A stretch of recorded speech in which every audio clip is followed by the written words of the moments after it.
Good afternoon, everyone. This is Leia Flure coming to you live from Champaign, Illinois, on the University of Illinois campus. We're going to do our Facebook Live with myself and also Kim Melton, one of our other admins here, and Leah McGrath, Build Up Dietitian's founder and admin, is going to ask us questions in the chat.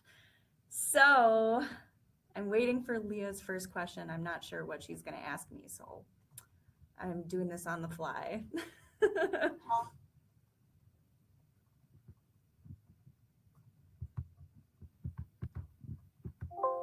Turning up my sound. Okay. Okay, so hi Leah, can you tell everybody who you are and what you do? Okay. I guess I don't remember exactly how far back Leah went last week, but I guess I'll start from kind of the beginning. I've been here at the University of Illinois at Urbana-Champaign for quite some time. I did my bachelor's degree in psychology and my master's in nutritional sciences, and then I went to the University of Houston for my dietetic internship. I came back here and I worked as a nutritional wellness educator with University of Illinois Extension for about 4 years, and then I kind of took on a new challenge and taught agricultural communications on campus for a while. So I got to teach students how to write specifically about agricultural issues and food and diets and different farming methods and things like that. What else? And then I moved to a completely different role, which was working as an outpatient oncology dietitian. So I worked in clinical as well. And right now I am working with UVI Extension again, and I coordinate marketing and communications for a school nutrition training grant. So I have a lot of kind of random experiences, but I'm really interested in health behaviors and why people make decisions about food the way that they do, and especially about controversial topics like GMOs and pesticides and artificial sweeteners and all those fun things that we love to talk about on Build Up Dietitians. Okay, what do I like most about being a registered dietitian? Ooh, that's tough. I think my favorite thing is that it doesn't feel like work. This is something that is really enjoyable for me, talking about, and I think a lot of people would relate to this, that we like to talk about nutrition. I love to cook and experiment in the kitchen. So in the past, I have done recipe makeovers. I used to have a TV segment every week on our local CBS station where I would make over a recipe to be healthier based on something that someone would send me, or I would do just recipes that were my favorite. So I really like to do recipe modification. So yeah, it just doesn't feel like work. Find something you love to do and find a way to get paid for it, right? I don't know who said that, but I like that quote a lot. And it's something that you can have a lot of impact doing as a registered dietitian, and there's so many different areas that you can work in. So, you don't have to stay in clinical if you don't want. You could go try something else, and I have done that. I have tried on many dietitian hats. So, next question. You seem to be pretty knowledgeable about ag and farming. How did you get to that point? Okay, well, I definitely didn't, I didn't grow up on a farm. I didn't grow up in a rural area. I grew up in the suburbs of Chicago. So when I started working for Extension, I think that's really when I started learning about farming and rural communities. I would do a lot of my workshops and presentations out in rural areas. So I got to know those kinds of people, and I became friends with people who did grow up on farms and doing 4-H and those types of things. So over time, I just kind of absorbed it all and sought out that information as well. So, I saw biotechnology as being a hot topic that I could present information on in the community because there was a lot of misconceptions. So I worked with a specialist on campus here, someone who worked in functional genomics in crop sciences, and developed a lesson on GMOs that could be done out in the community for the public. So I learned a lot that way. So a lot of it was on the job kind of research and learning. So I sought it out myself, but it definitely has not been experiential. I admit that. I have not farmed a day in my life. I'm just really interested in it. So another question.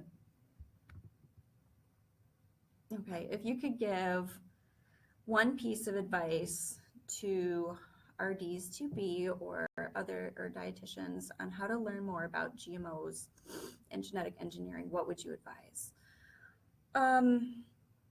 I think my number one advice would be to be really careful with the information sources that you use. So you need to go into it with a very critical eye, and be able to evaluate whether the information source is reliable, whether they're biased or not, and in particular to be even more critical if you're reading something that you agree with, because we're more likely to have that confirmation bias. We see something that we agree with and we're automatically like, yes, this is it. But I think that you should be even more critical. Look at if there's any kind of if there's anything being sold on the page, if the tone of the writing or the piece, if it's a video, if it's more balanced in nature. Do they present both sides of an argument, or does it seem kind of propaganda-ish? If the tone is really, we like to use the word fear-mongering. So if it's really fear-based, then I would be concerned about it, take a step back and think maybe this isn't the best source to use. So hopefully that answers the question a little bit, and also go to sources that I think tend to be more reliable and unbiased. So universities, government sources, and or ask a farmer. I go to I guess it depends on what kind of farmer's market you're going to go to. But, I always think that it's a good idea to talk to farmers in your area and learn more about their farming practices, especially if they do use genetically engineered seeds, and why. So ask them why they use them, ask them the questions you have, and a lot of times they will have really useful insight. Another question. I don't know how many questions I'm being asked. I hope that the weather is good where you guys are at, because it's really cold here. We had a taste of spring a couple of weeks ago, and now it's cold again. It makes me sad. Okay, as a mom, what food issues and fads make you most crazy? You see, I got really excited about this question. Okay, well, I guess that's something I forgot to include. I only talked about my my professional background when we first got started, but I am a mom. I have a daughter. She's going to be turning 2 in 3 weeks. Oh my gosh, time flies. And I am also married. My husband is an IT guy, and I have an old geriatric Cocker Spaniel who is blind. He only has one eye, and he's blind in the other eye, and he's also deaf. So, but I am a mom, and the screen froze. I don't know if it's still recording. Maybe when we put it up later, it will register. So I'll just keep talking and answer the question. But the food issues and fads that make me most crazy is that everything, especially for a new parent, that you have to be feeding your kids all organic, because you don't.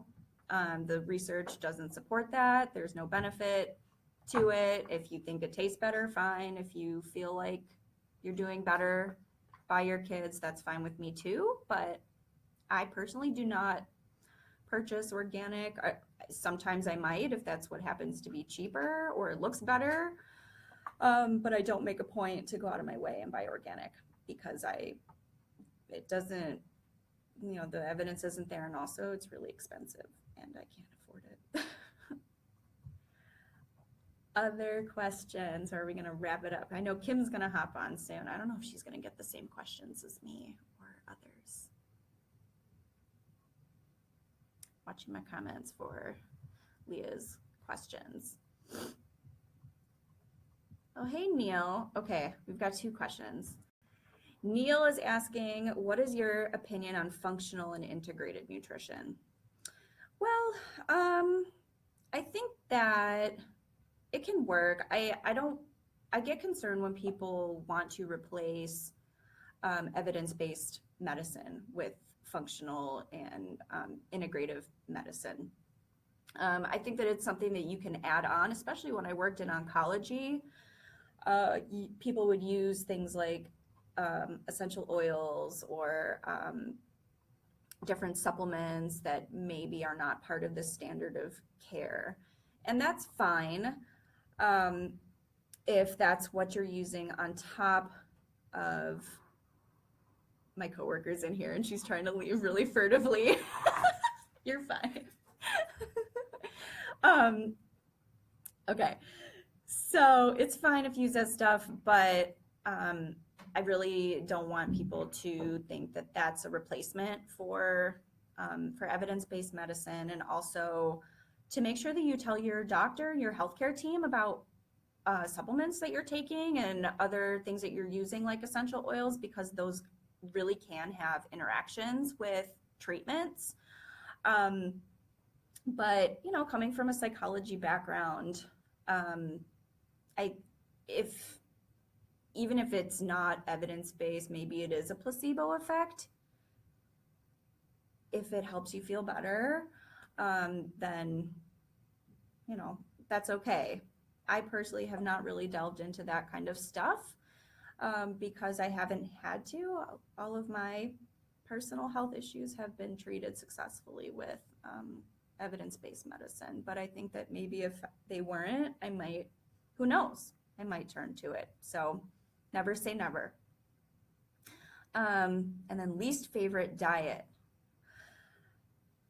I think any fad diet is my least favorite diet because I just, my personal Facebook page is Moderation Maven.